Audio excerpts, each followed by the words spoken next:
साथियों को नमस्कार, गुड इवनिंग। और जैसे कि साथियों, कल आपने मेरा वीडियो देखा होगा। मैंने बोला था ये अधूरा वीडियो है, बाकी में आगे की प्रोसेस है जो आपको बताऊंगा सारा डिटेल्स में। तो साथियों, आप सब जानते हैं कि हमारी जो पद वृद्धि की मांग थी क्या भ्रंसार की, वो आकर कहाँ पे रुक गई थी। क्योंकि जो माननीय शिक्षा मंत्री ने कहा था कि हमने कभी कहा नहीं, माननीय मुख्यमंत्री जी ने कभी कहा नहीं, तो हम इसको नहीं कर सकते हैं।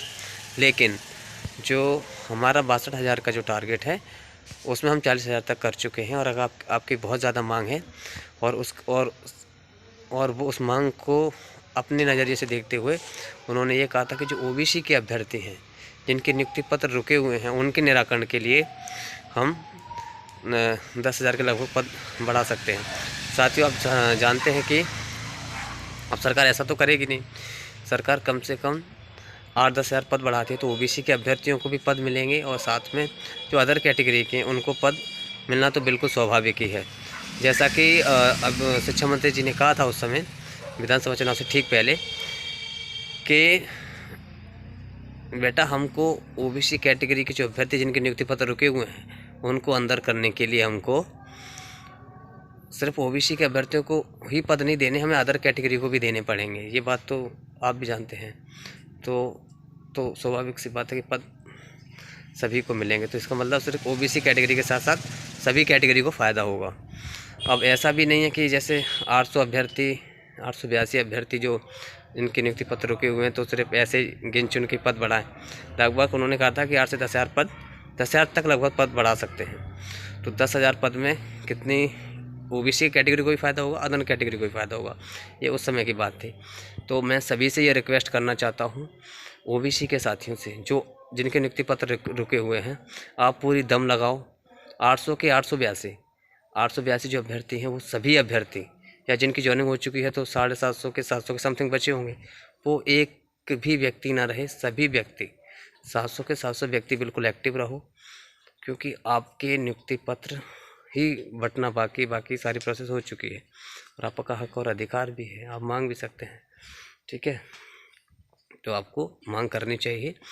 मैं कह रहा हूँ, आप बिना किसी सोच के, बिना किसी नेगेटिविटी के आप अपने लक्ष्य के प्रति बिल्कुल एक्टिव रहें और पूरी दम लगाएं। और मैं विश्वास दिलाता हूँ कि आपके कारण मैं अपने स्तर पर पूरा प्रयास कर ही रहा हूँ, आप अपने स्तर पर पूरा प्रयास करिए। क्योंकि अगर आपने पूरा प्रयास किया, और वो मैं चाहता हूँ कि ओबीसी के हमारे जो साथी हैं जिनके नियुक्ति पत्र रुके हुए हैं वो एक्टिव भी हैं, पूरी दम लगा के पूरी मेहनत भी कर रहे हैं। मैंने उनको देखा है, कई बार मुझे मिले हैं, उन्होंने काफ़ी कुछ मेहनत कर रहे हैं और करना भी चाहिए। आपके कारण अगर देखो, सरकार जेएडी के ऑर्डर में संशोधन करके तब नियुक्ति दे, वो एक अलग बात है। लेकिन उनका जिस तरीके से मंत्रियों का जो रिस्पांस आया है, उन्होंने ये कहा है कि हम कुछ ना कुछ पद बढ़ाएंगे। अगर आपके कारण अगर पद बढ़ते हैं, हम तो पूरी कोशिश कर ही रहे हैं, आप भी अपना पूरी कोशिश करिए कि हमको नियुक्ति पत्र दिए जाए। अगर आप पूरी कोशिश करेंगे, पूरी मेहनत करेंगे, अगर पद बढ़ते हैं तो आपके साथ साथ काफ़ी अभ्यर्थियों को फ़ायदा होगा।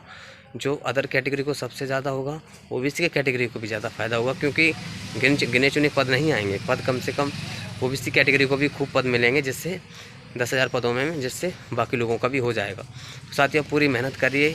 सभी को मैं आपसे बार बार प्रार्थना करता हूँ, ओबीसी के अपने जो साथी हैं जिनके नियुक्ति पत्र रुके हैं, उन सभी अभ्यर्थियों से मैं बार बार रिक्वेस्ट करता हूँ, बार बार प्रार्थना करता हूँ कि आप जागो अपने हक और अधिकार के लिए और बिल्कुल एक्टिव हो जाओ। और साथ में मैं उन अभ्यर्थियों को कहना चाहूँगा जिनकी काउंसलिंग प्रक्रिया में जो भाग ले चुके हैं, जो अपने आप को वेटिंग में बताते हैं। साथियों, वेटिंग वो होती है जो मेरिट पहले क्लियर होती है, और उसके बाद उनकी प्रक्रिया तब चालू होती है जब उसमें से कुछ वैकेंसी बचती हैं। और इस समय जो काउंसलिंग करवा चुके हैं, जिनकी चॉइस फिलिंग तक हो चुकी है, वो अभ्यर्थी ना तो वेटिंग में हो ना मेरिट में, ऐसी हालातों में हैं। तो आप सीधे अपनी मांग कर सकते हैं कि हमारे नियुक्ति पत्र दिए जाएं। हमारी जो कि काउंसलिंग प्रक्रिया हो चुकी है और सब कुछ हो चुका है। अगर हम वेटिंग में थे तो हमारी चॉइस फिलिंग क्यों करवाई, हमारे जो सारी प्रोसेस क्यों करवाई? ठीक है ना। तो आप अपने हक के बिल्कुल जिम्मेदार हैं। साथियों, मैं पूरी दम से पूरी कोशिश करूँगा कि जो हमें आश्वासन मिला था, और वो आश्वासन इस वजह से दिया था माननीय शिक्षा मंत्री जी ने, उन्होंने हमारी बात, हमारे संघर्ष को सिर्फ इसीलिए टाल दिया था कि हम 51,000 की मांग कर रहे थे, जो कि उन्होंने कभी स्टेटमेंट दिया ही नहीं था। लेकिन सिर्फ एक ही कारण है जिससे अब आज पदवृद्धि हो सकती है, सबका सॉल्यूशन हो सकता है, सबको नियुक्ति मिल सकती है। वो एक ही कारण है, ओबीसी के अभ्यर्थियों को नियुक्ति देना। यही एक बहुत बड़ा रीज़न है। किसी को समझ आए ना आए, ये रियलिटी है, ये वास्तविकता है। पदवृद्धि का कारण भी ओबीसी के अभ्यर्थियों को नियुक्ति देना है। इसके कारण बाकी सभी अभ्यर्थियों को फ़ायदा होगा। तो हम तो ये कह रहे हैं कि सभी अभ्यर्थी एक्टिव रहें, अपने स्तर पर प्रयास करें। और ओबीसी के उन अभ्यर्थियों से मैं ज़रूर कहना चाहूँगा कि आप पूरी दम लगाएँ। आपके ही कारण अगर पदवृद्धि होगी, मैं पूरा विश्वास करता हूँ, ठीक है। और हो सकता है कि जीओडी के ऑर्डर में कुछ संशोधन करके आपको वैसे भी नियुक्ति दे सकते हैं, लेकिन आप प्रयास ज़रूर करना। आप कभी हार मत मानना कभी, क्योंकि आपके तो बस एक कहते हैं कि दरवाज़ा खोलना है बस, और आपके स्कूल के अंदर इतना टाइम बाकी और कोई इशू नहीं है। क्योंकि आपने जो मेहनत की है निरंतर, मैं देख रहा हूँ आपने बहुत अच्छा प्रयास किया, और आपके ही कारण शिक्षा मंत्री जी, पूर्व शिक्षा मंत्री ने ये कहा था, और वर्तमान में भी कह ही रहे हैं कि कुछ ना कुछ सोल्यूशन निकालेंगे। तो ज़रूर आप प्रयास करिए, सफलता ज़रूर मिलेगी, ठीक है। तो सभी साथी एक्टिव रहें, और हम पूरी कोशिश करेंगे कि आने वाले समय में, और कि पूरी तरीके से हम सभी मेहनत करेंगे। मैं देखो, हम सभी चीज़ों को लेकर, सभी मुद्दों को, क्योंकि उसमें अभी प्रथम काउंसलिंग के पद, सेकंड काउंसलिंग के पद और सारे कुछ बचे हुए हैं, दोनों विभागों के पद बचे हुए हैं। और जो हैंडीकैप्ड हैं, जो दिव्यांग हैं, दिव्यांगों के पद भी जो फर्जीवाड़ा हुआ उसमें काफ़ी दिव्यांग उसमें से निकले हैं, तो उनके काफ़ी पद बचे हुए हैं। तो उनको भी हमें मांग करनी है, और उनकी मांग भी करेंगे, उनको दिया जाए। साथ में हम सभी चीज़ों को लेकर हम मांग उठाएंगे, और उठा भी रहे हैं, और उठाएंगे भी।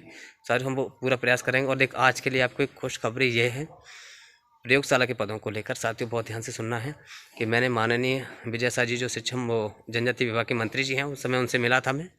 तो उनके जो पीए थे, उनसे भी मेरी चर्चा हुई थी, और मैंने कहा भी था कि सर, ये प्रयोगशाला के पद की सेकंड काउंसलिंग में नहीं कराई गई है अब तक। तो उन्होंने उस चीज़ को अच्छे से संज्ञान में लिया, और जो नए कमिश्नर आयुक्त महोदय उनसे भी बात की। तो फाइनली आज ये हुआ है कि आज की बात बता रहा हूँ मैं, 11 तारीख की, कि आज जो लेटर है वो वहाँ से मंत्री जी के यहाँ से, ट्राइबल के मंत्री जी के यहाँ से आयुक्त कमिश्नर महोदय जी को जा चुका है। अब इस पर संज्ञान जल्दी से जल्दी लिया जाएगा। ये आपके लिए पॉजिटिव खबर है। मैं तो कह रहा हूँ कि प्रत्येक पद भरा जाए, प्रत्येक पद के पर काउंसलिंग हो, और सभी अभ्यर्थियों का संघर्ष सफल हो, और सभी पद भरे जाएँ, ठीक है साथियों। बाकी हम कोशिश में हैं, संघर्ष में हैं, और संघर्ष की सफलता ज़रूर मिलेगी। इस लक्ष्य के साथ, इस उद्देश्य के साथ हम निरंतर प्रयासरत हैं, ठीक है साथियों। तो ये वीडियो सभी को शेयर करते हैं जो अपने वर्ग 3 के अभ्यर्थी इससे जुड़े हुए हैं, ठीक है साथियों। धन्यवाद।